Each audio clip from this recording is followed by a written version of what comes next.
ایک یہ پوچھا گیا کہ بال اور ناخن کاٹنے کی مدت کتنی ہے اور ان کی مقدار کیا ہے، اور کیا بال یا ناخن کی کوئی ایسی مقدار ہے کہ اگر اس تک بال یا ناخن پہنچ جائیں اور نہ کاٹے جائیں تو کھانا پینا حرام ہو جائے۔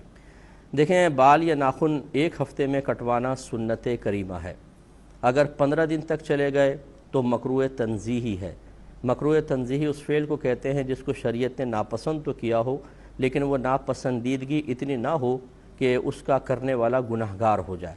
یعنی 15 دن تک دیر کرنا ناپسندیدہ ہے لیکن گناہ نہیں۔ لیکن اگر کوئی 40 دن تک بال یا ناخن نہ کاٹے تو اب وہ گناہگار ہوگا، کیونکہ 40واں دن سمجھ لاسٹ لیمٹ ہے، اس کے بعد دیر کرنا مکروہ تحریمی ہوگا۔ اس لیے جو منہ زیر ناف وغیرہ ہیں یا ناخن وغیرہ ہیں، بہتر تو یہ ہے کہ ایک ہفتے کے اندر کاٹے جائیں، جو سنت کریمہ ہے، اور یہی انبیاء علیہ السلام کا طریقہ بھی رہا ہے۔ زیادہ ہو جائے تو 15 دن، اس سے اوپر کوشش کریں کہ نہ جانے دیں، لیکن پھر بھی کوئی مجبوری ہے، کوئی توجہ نہیں رہی، کام میں مشغول انسان زیادہ ہے، تو 40 سے اوپر تو ہرگز نہیں ہونا چاہیے، ورنہ پھر گناہ ہوگا۔ تو یہ اس کی مدت ہے۔ مقدار جو ہے، ناخن جو ہیں، مرد ہوں یا عورت، ہماری خواتین بہنیں سمجھتی ہیں شاید لمبے ناخن رکھنا ہمارے لیے شرعاً جائز ہے، کیونکہ وہ سمجھتی ہیں زینت کا سبب ہے، ہاتھ ذرا خوبصورت نظر آتے ہیں، نیل پالش وغیرہ لگاتی ہیں تو دور سے ہی بڑی خوبصورتی نظر آتی ہے۔ لیکن حقیقت یہ ہے کہ نبی کریم صلی اللہ علیہ وسلم نے ناخن بڑھانے کی ممانعت میں مرد اور عورت دونوں کو شامل فرمایا ہے۔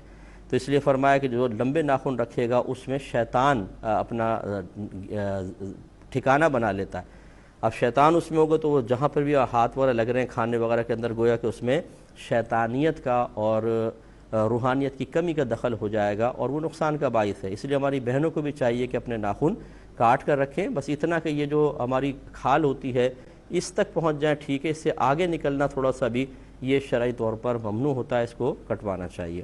خدمت میں گزارش کر رہے تھے کہ بال یا ناخن ایک ہفتے میں کٹوانا سنت کریمہ، 15 دن تک دیر کرنا مکروہ تنزیہی، اور 40 دن کو کراس کر جائیں تو مکروہ تحریمی ہے، گویا کہ اس سے پہلے کروانا ضروری ہوتا ہے۔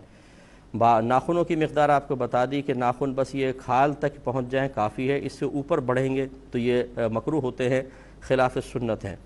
اور جو منہ زیر ناف کی مقدار، عموماً لوگ اس پہ بڑے پریشان ہوتے ہیں، اور چونکہ اس قسم کے مسائل ہمارے ہاں شرم کے مسائل سمجھے جاتے ہیں۔ ویسے ہم لوگ جو کچھ کام کر لیں، برائی کا کام کر رہے ہوں، گھر والوں کے ساتھ مل کے کر رہے ہوں، لیکن ہمیں شرم و حیا نہیں آتی، لیکن مسئلہ معلوم کرتے ہیں تو شرم آنے لگ جاتی ہے۔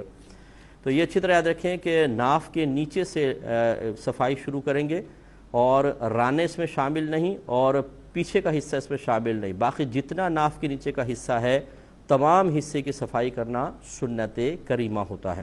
یہ بھی جیسے اب یہ بچوں کے اندر مشہور ہوتا ہے، بچوں سے مراد یہ اسکول کالج کے لڑکے وغیرہ کے اندر، کہ اگر جو بال صاف کرنا ضروری ہوتا ہے، اگر وہ چنے کی مقدار کے برابر ہو جائیں اور نہ کیے جائیں تو کھانا پینا حرام ہو جاتا ہے۔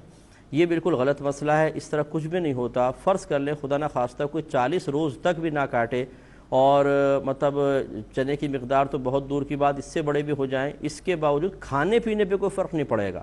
کھانا پینا طیب اور حلال ہے، اس کا ان بالوں کے صفائی سے کوئی تعلق نہیں، یعنی حلت اور حرمت کا کوئی تعلق نہیں ہے۔ اب باقی وہ جو حکم ہے ہم نے آپ کو بتا دیا کہ 40 دن کے اوپر کریں گے تو اس دیر کرنے کی بنا پر گناہگار ہوں گے، لیکن اس کی بنا پر کھانے پینے پہ کوئی فرق نہیں آئے گا۔